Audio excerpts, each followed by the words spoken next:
lên thôi thôi ê con đi ê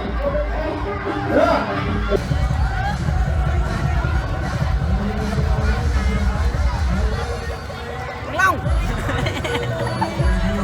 mà mong mình tha được ông bà nhà vui nhà mình còn bên những của mình thôi ui mày trời con ngoan đi đấy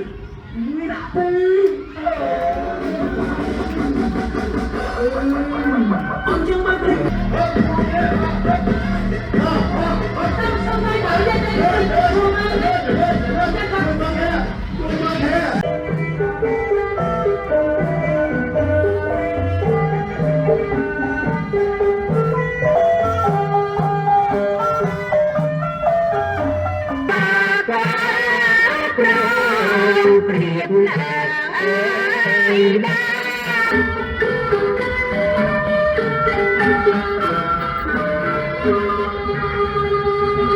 ngoan tôi ăn ông Tom Pi mà rồi ông mày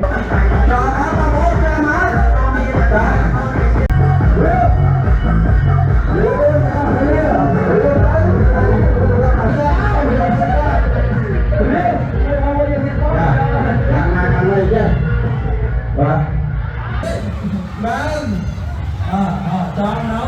rồi cho anh cà phê ơi cho anh đây trên